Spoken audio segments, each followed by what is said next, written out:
और कुछ नजर आ रहा है। आरोप लगता है कि एमआईएम मुसलमानों की पार्टी है, इस पर क्या? कि अगर मेरा नाम राणा रंजीत सिंह है, मैं एक राजपूत हूँ, एक हिंदू हूँ, अगर मुझे मौका दिया जा रहा है अगली बार संसद में अल्लाह अकबर भी होगा और जय श्री राम भी होगा। अख्तरुल ईमान जो अमोर विधानसभा का एमएलए भी है और अमोर विधानसभा वासियों ने ये ठान लिया है कि हमें अख्तरुल ईमान को दिल्ली भेजना है और यहाँ का सांसद चुनना है। और किशनगंज लोकसभा में अख्तरुल ईमान से बेहतर कोई नेता नहीं है। क्या मुद्दा रहेगा सर इस बार अगर वो जीतते हैं तो? गरीबों की, बिछड़ों की एक आवाज है वो।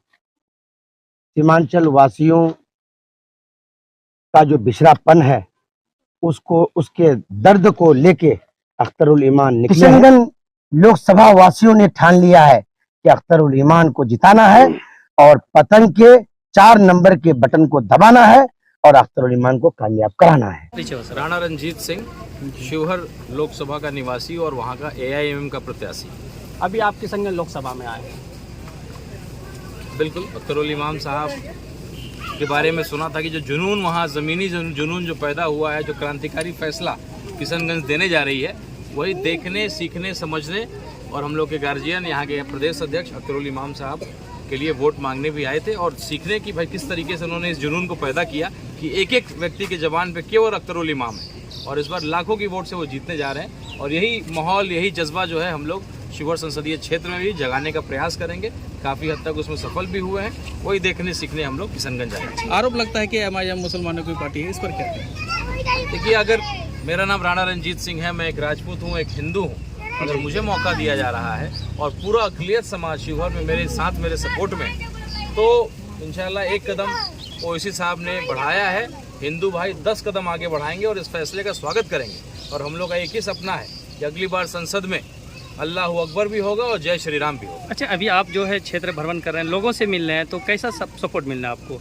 देखिए, मेरे लिए तो ये नया जगह है, मैं चंपारण से आता हूँ, लेकिन एक एक व्यक्ति, हम लोग अनजान होकर के भी हम लोगों ने पूछा लोगों से कि भाई क्या लग रहा है, कौन जीतेगा। हम लोग पत्रकार हैं या कुछ भी तरीके से हम लोगों ने बातें निकालने का प्रयास किया, तो 99% लोगों ने बोला कि अख्तरुल ईमान साहब को, असदुद्दीन ओवैसी साहब को, एमआईएम जो सही मायने में अक़लियत की चिंता करती है, वो एनआरसी हो और कोई भी मुद्दा हो, सदन में मोदी जी से लड़ने का कुव्वत, ताकत केवल एक ही शेर में, जिसका नाम असदुद्दीन ओवैसी है।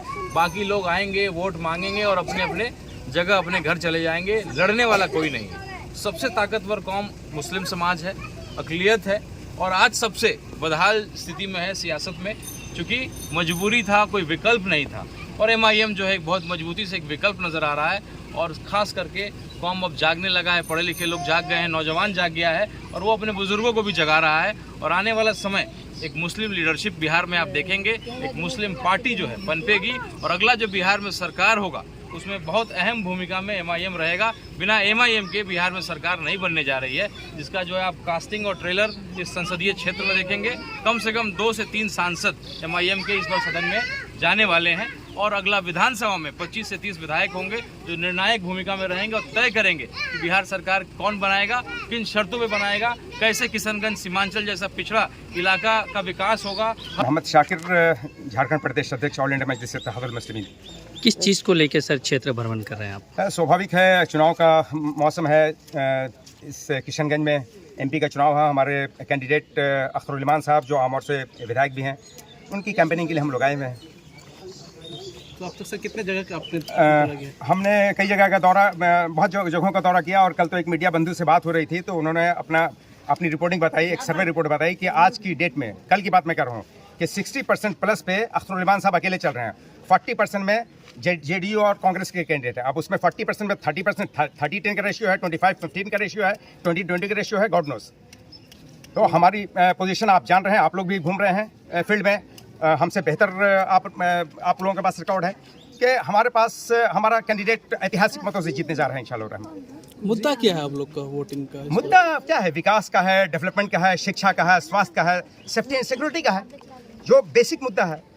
लोगों के बीच में जो जा रहे हैं तो क्या रिस्पॉन्सिबिलिटी मिल रहा है, क्या रिस्पॉन्स मिल रहा है लोगों को? बिल्कुल हाथों हाथ ले रहे हैं। मैं तो कह रहा हूँ कि पूरे बिहार में एक तारीख लिखने जा रहे हैं, एक इतिहास की रचना करने जा रहे हैं ये किशनगंज की संसदीय क्षेत्र में ऐतिहासिक मत से जीते। ये जो लोकसभा क्षेत्र है यहाँ, मतलब ऐसे तो 12 उम्मीदवार हैं लेकिन 3 उम्मीदवार हैं, तो आप अपने सामने में किसे प्रतिद्वंदी के रूप में मानते हैं? देखिए, सामने में कुछ लोग कंफ्यूजन क्रिएट कर रहे हैं कि हमारी लड़ाई कांग्रेस से, कांग्रेस अपनी जमानत बचाने के लिए लड़ रहे हैं। हमारी लड़ाई जेडीयू जो बीजेपी अलायंस पार्टनर है उनसे हमारी लड़ाई है, लेकिन वो लड़ाई में हमसे कहीं वो नहीं है। अब आप बताएं कि आपकी रिपोर्ट है कि 60% पे हम हैं, तो आप अंदाजा लगाएं आने वाले, आप जानते हैं 2-3 दिनों पहले, चुनाव के 2-3 दिन पहले क्लियर रिपोर्ट आती है, तो उसमें हम 80% प्लस जा रहे हैं। और हमारे बैरिस्टर सुधीर वैसे जो हमारे राष्ट्रीय अध्यक्ष हैं वो भी कल आ चुके हैं, आज से उनका प्रोग्राम शुरू है। आप देखेंगे कि इतना पिक पे जाएगी, 80% प्लस पे हम एक तरफा हमारा वोट होगा इंशाल्लाह।